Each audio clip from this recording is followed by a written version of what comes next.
أعوذ بالله من الشيطان الرجيم بسم الله الرحمن الرحيم الحمد لله رب العالمين والصلاة والسلام على أشرف المرسلين محمد وعلى آله وأصحابه أجمعين السلام عليكم ورحمة الله تعالى وبركاته. Уважаемые братья, иншаллах, мы продолжим тему заката, которая выплачивается именно вот этот праздничный день. Имеется в виду заката по окончанию поста Рамазан, который это делается, закатуль фитр, оно называется. И хотя мы прошлую пятницу говорили об этом, иншаллах, сегодня чуть-чуть повторимся, чтобы вот это припомнить. И то, что касается именно выплачивания денег, потому что сегодня, находясь в таком населенном пункте, как город Хасавюрт, в котором довольно-таки нуждающиеся люди существуют, в котором существуют вот квартиры, в которых проживают люди, у которых нет возможности там перемолоть вот эту пшеницу, это все, как можно перейти к деньгами, как выплачивается вот этот закат, мы будем говорить. Как мы уже в прошлую пятницу говорили, прежние ученые мазхаба имама Шафии, разиаллаху анхум, они едины во мнении, что при выплате закат отдать стоимость саха деньгами недостаточно, они говорят. Также считают ученые мазхабов имама Малика и имама Ахмада. Мы об этом говорили, чуть-чуть повторимся, чтобы вот это припомнить. И причиной этому является, почему они так утверждают. Они утверждают, потому что, то есть они следуют вот достоверным хадисам пророка, алейхиссалату вассалам. В этом хадисе говорится, ан Аби Саид аль-Худри, разиаллаху та'ала анху, от этого сподвижника, один из больших сподвижников, он говорит о том, что кунна нутиха фи замани набии саллаллаху алейхи вассалам са'ан мин та'амин, ау са'ан мин тамрин, ау са'ан мин шаирин, ау са'ан мин забибин. Он говорил, во время пророка, алейхиссалату вассалам, мы отдавали в качестве са, имеется в виду в качестве заката, один са из таама. То есть вот этот таам, что означает, то есть алимы тафсир делают о том, что это пшеница. Ау са'ан мин тамрин, или же один са отдавали из чего? Из фиников. Или же са'ан мин шаирин, или же один са из ячменя давали, или же один са из изюма. То есть кишмиш мы говорим, вот это сушеный виноград, из него мы отдавали они. То есть вот таким образом вот этот достоверный хадис идет, поскольку во время пророка, алейхиссалату вассалам, это деньгами не выплачивалось, то есть вот эти имамы, вот эти крупные имамы, они утверждают о том, что только таамом можно, имеется в виду только натуральными продуктами можно, не деньгами отдавать вот этот, имеется в виду вот этот вот этот закат. Но имам Абу Ханифа, разиаллаху та'ала анху, один из больших имамов, самый старший из этих четырех имамов, этот имам, который видел вот этих сподвижников, разиаллаху та'ала анхум, сообщается о том, что он увидел четырех сподвижников, разиаллаху та'ала анхум, и его последователи Абу Ханифи, они допускают выплату заката деньгами, видя в этом преимущественную пользу для бедных людей.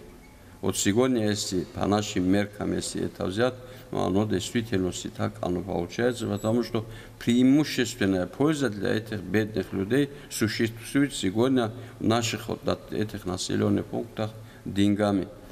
Также из числа допускающих такую форму выплаты заката, имеется в виду деньгами, являются ученые прошлых веков, как Суфьян ас-Саври, это один из известнейших людей, то есть исламе, и как Хасан аль-Басри, также Умар ибн Абдул-Азиз, разиаллаху та'ала анху, это пятый халиф, о котором мы знаем очень много его справедливости, его честности. И эти алимы тоже допускают выплачивание вот этого заката именно деньгами. И учитывая различные мнения и аргументы алимов прошлого, в нашем мазхабе тоже есть такие же. То есть в шафиитском мазхабе тоже есть такие же алимы, которые допускают именно выплату вот этими деньгами. Поэтому для нас сегодня, естественно, следуя за этими людьми, для нас оно допускается, что мы выплатили именно деньгами. Имеется в виду вот это праздничный закат, имеется в виду, не другие, вот именно праздничный. Если же, конечно, в этом есть польза именно для таких людей. А если, например, люди, которые находятся далеко от города, в котором нет магазинов, в котором за эти деньги невозможно купить что-то, пойти в магазин и купить что-то, тогда в таких случаях не разрешается этого делать. Потому что этот праздничный день, этот человек, если за деньги не может покупать что-то, значит ему этим, то есть не разрешается это делать. Но я думаю, что в Дагестане таких мест нету, даже в горных селах, наверное, нету мест, где нету магазина, где нету там продуктов питания. И поэтому сегодня нам разрешается это делать. И поэтому мы здесь тоже организуем, чтобы легкость была для мусульман, чтобы им не приходилось ходить там искать вот этих людей, кому полагается закат. Мы специально организуем вот эти моменты для того, чтобы, то есть, выплатить этим людям, потому что в течение целого года сюда обращающихся людей очень много бывает, которые в действительности нуждаются, которых мы уже проверяем в течение года. Они получают, то есть они заслуживают этот закат или же нет. Целый список, вот такие стопки вот этих списков таких людей бывает, и поэтому просто легче бывает вот таким образом, организованным образом вот это все делать. И поэтому теперь у нас возникает вопрос, в каком количестве отдавать. Какими, имеется в виду, в каком количестве отдавать вот этот закат. Вот мы берем, естественно, мерку пшеницы. У нас в шафиитском мазхабе и в ханафитском мазхабе, то есть не сходится вот этот са. У них 3 килограмма 25 граммов получается один са. А у нас в шафиитском мазхабе получается 2 кило и 40 граммов. Вот, то есть 1/3 у них превышает. Но у них, если мы пшеницу отдаем в том месте, где нужно пшеницу отдавать, возьмем наш город Хасавюрт, здесь, естественно, пшеницу надо отдавать, если мы продуктами отдаем. Почему? Потому что основной используемый продукт сегодня у нас является пшеница.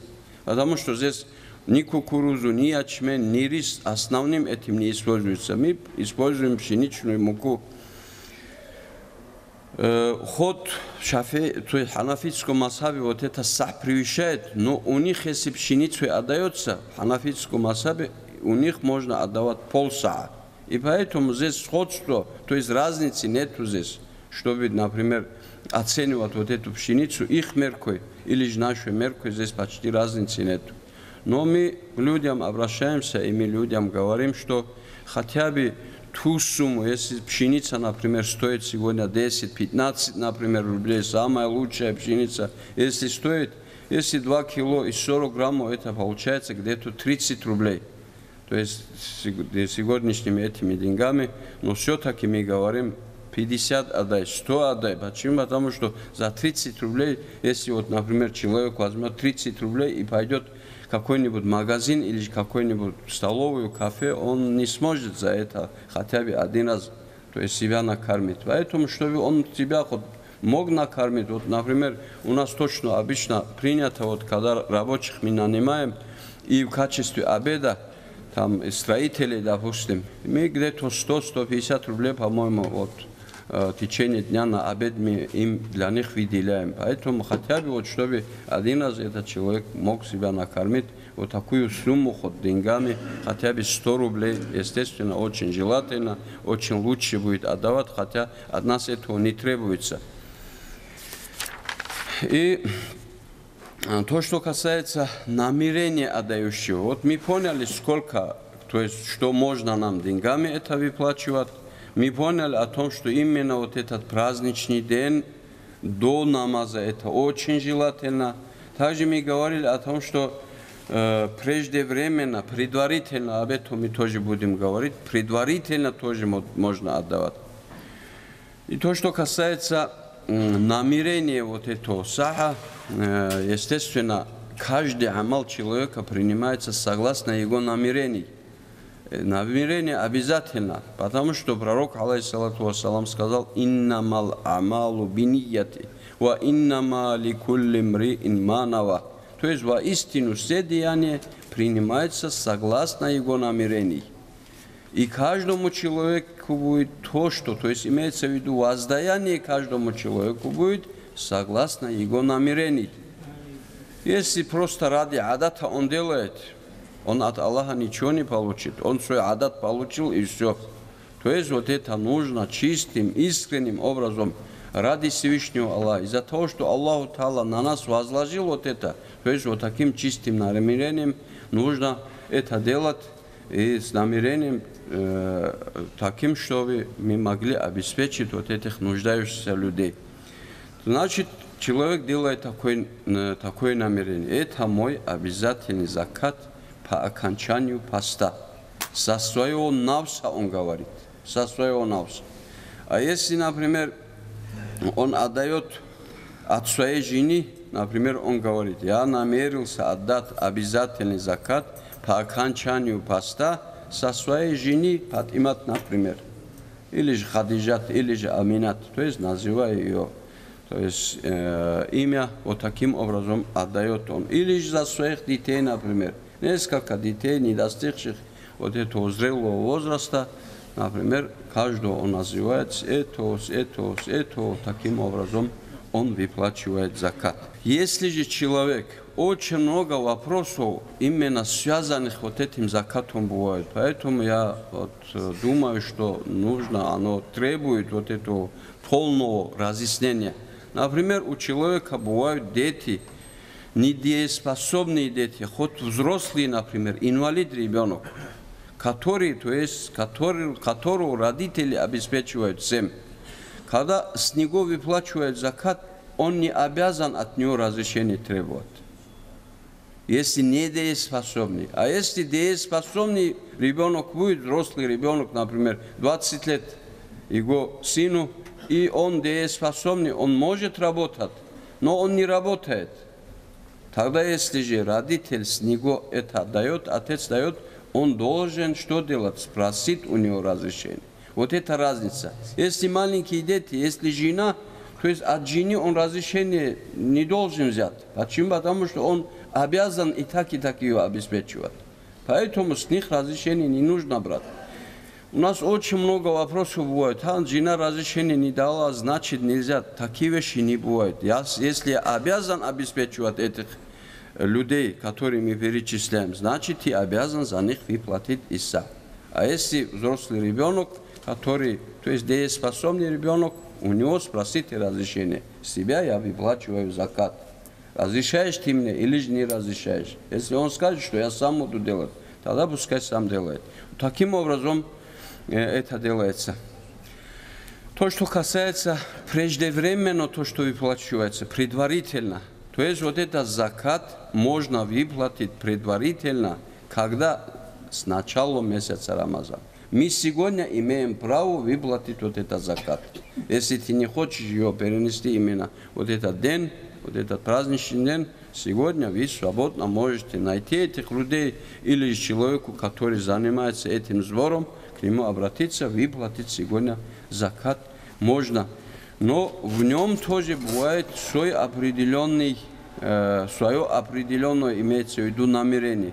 Этот мой обязательный закат, то есть он делает намерение, этот мой обязательный закат, отдаваемый предварительно, то есть по окончанию поста месяца Рамазан. Вот таким образом человек намерение делает и отдает.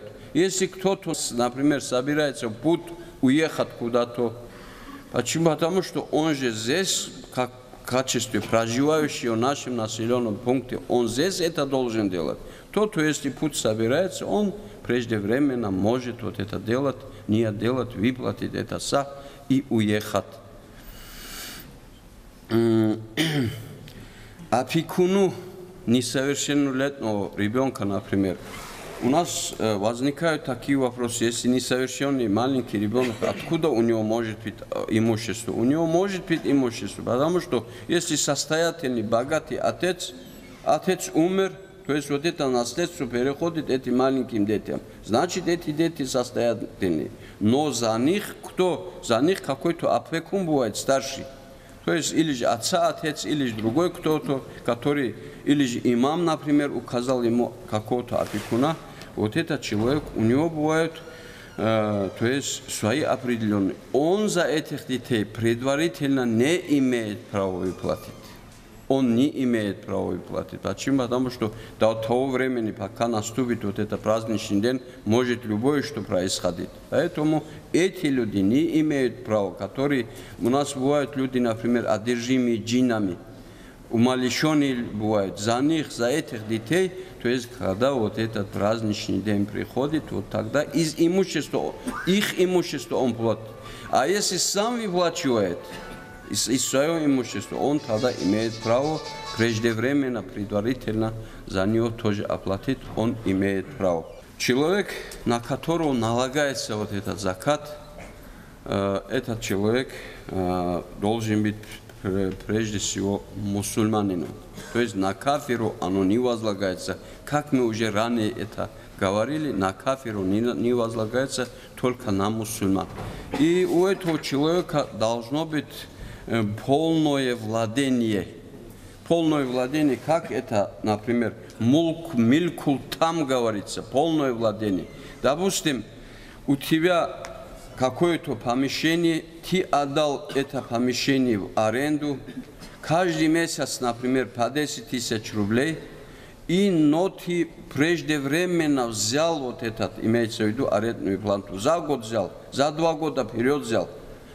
Ты полным хозяином вот этих денег пока не становишься. Почему? Потому что срок не прошел. То есть имеется в виду, чтобы выплатить закат из имущества, ты должен быть полным хозяином этого имущества. Поэтому с такого имущества закат, пока ты полным хозяином не стал, оно не выплачивается. И то есть из имущества кафиров тоже не выплачивается. Вот такие мелкие моменты, мелкие эти, очень много вопросов, которые возникают, поскольку сегодня уже последняя пятница месяца Рамазан, следующая пятница вполне может быть, что оно будет праздничным днем. Следующая пятница, потом после азана об этом буду говорить. И поэтому нам нужно, кому нужно отдавать вот этот закат. Самое такое, то есть, который возникает вопрос у людей, кому это отдается. Это отдается в Коране, в священном Коране говорится: «Аузу биллахи минаш шайтанир раджим, бисмиллахир рахманир рахим, иннама садакату лил фукараи вал масакини вал амилина алейха вал муаллафати кулубухум ва фир рикаби вал гаримина ва фи сабилиллахи ва бнис сабили фаридата миналлахи валлаху алимун хаким». Вот здесь в этом аяте четким образом определяется 8 категорий людей, которым полагается закат. Будь это праздничный закат, будь это закат из имущества. Только вот эти 8 категорий людей. У нас обычно бывает у людей такие понимания: ты пошел в медресе, туда отдал медресе, как. То есть это закатом не считается. Ты пришел в мечеть, там нетом этого заката, ты туда в ящик бросил или куда-то кому-то отдал, что это закат, оно таким не бывает. Закат таким образом не засчитывается. Закат только полагается вот этим 8 категориям людей, которые вот здесь в Коране описываются. Первое – это «иннама садакату лил фукара» говорится. Лил фукара – факир, то есть эти неимущие люди. Кто такой факир?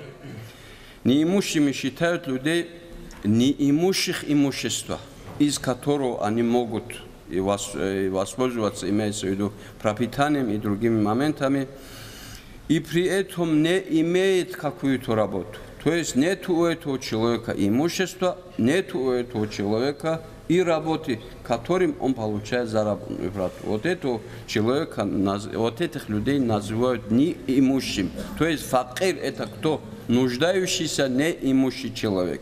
Вот удовлетворением, то есть который не может удовлетворять свои нужды. Удовлетворением своих нужд что считается? В первую очередь, то есть себя и свою семью пропитанием. Он не может удовлетворить. Также одеждой и жильем. Вот эти три вещи. Пропитание, одежда и жилье. Если у этого человека, то есть на среднем уровне, которое подходит этому человеку, без лишних излишеств, например, без какого-то исрафа. Вот это очень считают человека нуждающимся, то есть неимущим человеком. Например, приводятся вот такие примеры.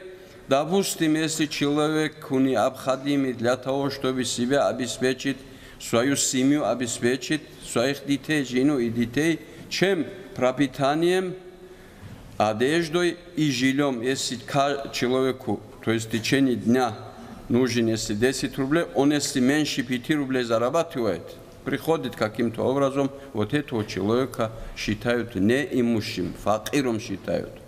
Вторая категория людей это бедные люди, мискин, факир, мискин. То есть мискин, кто это?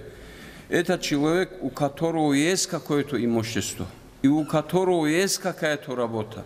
Он оттуда может себя пропитать, и он может одевать, и он может, имеется в виду, обеспечить жилье, но недостаточным образом. Если он нуждается в течение дня 10 рублей, он только получает 7-8, то есть недостаточно ему это. Вот этого человека называют мискином.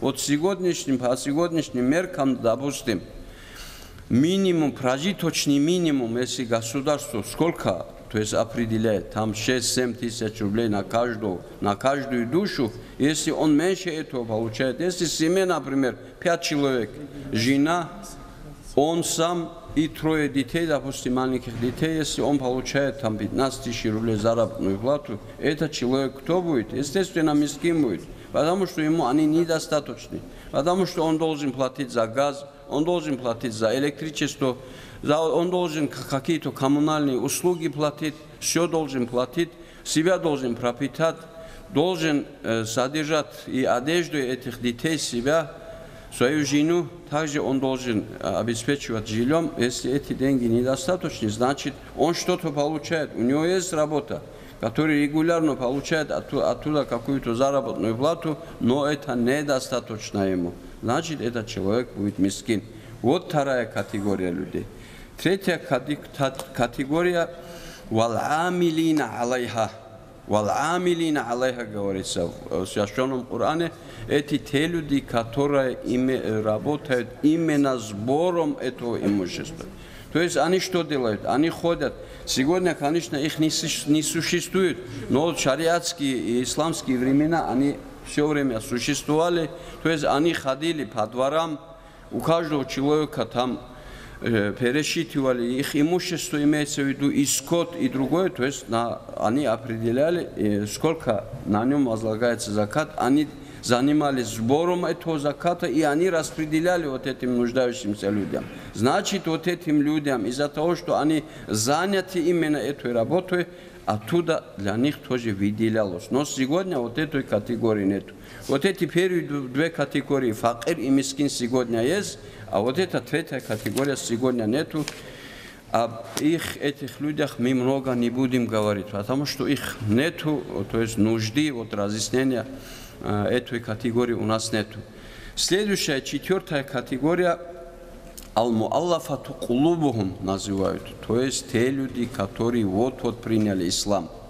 И у них нет крепкого намерения остаться в исламе. То есть они слабы в исламе. У них вот эта вера, вот это вероубеждение у них очень слабое, чтобы их привлечь к исламу, чтобы они остались в этой религии, то есть для них выплачивается закат. То есть вот их называют муаллафату кулубухум. Также, например, если какой-то авторитетный человек среди своего каума, среди своей общины, допустим, если он принял ислам, хотя даже если он состоятельный человек, ему тоже выплачивается. Почему? Потому что для того, чтобы это был примером для остальных. Для того, чтобы они, то есть увидев, что этому человеку в исламе выплачивается закат, чтобы их тоже привлечь к исламу, то есть вот таким образом ему тоже выплачивается закат. Это четвертая категория получается муаллафату кулубухум. Пятая категория это раби. Сегодня их нету, ну чтобы полное там разъяснение было, чуть-чуть постараюсь их тоже выяснить. Эти люди договором, например, хозяин вот этого раба, договором освобождает этого человека. Каким договором? То есть, чтобы, например, вот этот раб исполнил какую-нибудь работу, или же, например, в течение года, допустим, вот хозяин говорит своему рабу, если в течение года ты мне выплатишь вот такую сумму денег, ты будешь свободным. То есть их называют, то есть мукатаб его называют этого человека. Чтобы освободить этого человека от рабства, если он не в состоянии выплатить этому хозяину эту сумму денег, то есть в исламе ему дается, то есть определенная сумма денег, чтобы он мог освободиться от рабства. То есть вот это получается пятая категория. Шестая категория гаримини, эти имеется в виду те люди, которые попали под долги. Их сегодня очень много. То есть про них нужно, естественно, чуть-чуть явным таким ясным образом их разъяснять. Человек, который взял, например, долг ради того, чтобы маслаха делать между людьми. То есть идет какая-то вражда между мусульманами. Если деньгами эта вражда решается, человек, например, я беру какой-то долг у каких-то людей, чтобы, то есть, остановить вот этот фитна. Хотя если даже я состоятельный, из-за того, что я взял долг, например, для того, чтобы разрешить вот этот вопрос, значит, чтобы выплатить вот этот долг, то есть мне это делается, полагается этот закат. Второй случай, когда просто для своих нужд, допустим, человеку там нужно для домашних каких-то бытовых обстоятельств, или же дом строить, что-то, то есть человек нуждается там в карзе, деньгах, в долге он нуждается. Он взял, чтобы, то есть, освободить этого человека от долга, то есть этому человеку тоже выплачивается закат. Но бывают такие моменты, например, автомобильная авария произошла, и человек попадает в долг. Этим людям тоже полагается закат, из-за того, чтобы избавиться от долга. Например, бывают люди, которые берут долги, попадают в долги какими-то кредитами, запретными вещами в исламе. Или же, например, у него вот этот обороты связаны с спиртными там напитками, он торгует водкой и попал. То есть таким людям не полагается закат. Полагается только в тех случаях, если он делает таубу, и если есть у нас уверенность о том, что этот человек этим, то есть вот этим греховным своим делам, что больше не вернется. Если такая надежда у нас есть, значит этим людям тоже выплачивается закат. Вот это шестая категория, то есть гаримини, то есть те, которые попали под долги. Седьмая категория фисабилиллах. Это те, которые находятся в пути Всевышнего Аллаха. Но сегодня вот этой категории не существует. Это имеется в виду те люди, которые заняты газаватом и которые не находятся в регулярных войсках этого государства, которые не получают какую-то заработную плату. Мы знаем, что, например, любое государство, у него бывают свои регулярные войска. То есть они оттуда получают какую-то заработную плату, ход в военных действиях они будут, священных, естественно, военных действиях будут, то есть им не полагается, потому что государство им платит какие-то средства. А те люди, то есть которые не находятся в вот этих регулярных войсках, и сами они пришли, имеется в виду, они сами что делают? Они воюют против Всевышнего Аллаха, помогая этому государству, значит этим людям тоже полагается закат. И восьмая категория, последняя категория этих людей, ибн сабиль называется, то есть путник. Если человек отсюда из нашего населенного пункта собирается куда-то въехать, например, в хадж въехать, или же на умра, или же куда-то дозволенное место человек выезжает, и у него не хватает средств, то есть как путнику этому человеку тоже платится. И также, например, люди, которые проезжают через нас, и у нас остались без средств, посредством которых можно достичь свое место, имеется в виду вот это место назначения, куда они собираются, значит, вот этим людям тоже выплачивается закат. И поэтому здесь очень такая определенная какая-то строгость, только вот эти 8 категорий людей, они имеют право получить закат. Другие люди не получают. У нас обычно принимается, идут такие слухи, сирота. У нас сразу идет сирота, бест алал мы говорим. Не каждый бест алал, не каждый сирота может получить закат. Почему? Потому что состоятельный человек, у которого есть магазин, у которого есть какие-то свои обороты, если вдруг он умирает, эти дети, хоть маленькие, у них есть имущество. Они получают это имущество наследством от отца, они состоятельные. Хоть сирота, круглая будет сирота, отца не будет, матери не будет, разницы нету. Им закат не полагается. Закат, то есть учитывает только нужду. Если есть нужда, выдается, если нет нужды. И поэтому сразу вы не ссылаетесь на сирот. Вот это надо забыть. Естественно, сирот надо, конечно, к ним предпочтением относиться. Их надо уважать, их надо воспитывать, что делать. Но если состоятельные сироты будут, то есть для них закат не полагается. И поэтому вот такие моменты, которые мы должны учитывать при выплате заката, очень обращайте такое большое внимание на это, чтобы именно должное место вот это закат попал. Если мы, например, любому человеку там отдадим, который, то есть, не заслуживает закат, оно закатом не будет засчитываться. Пусть Аллах даст нам тауфик. Ассаламу алейкум ва рахматуллахи ва баракатуху.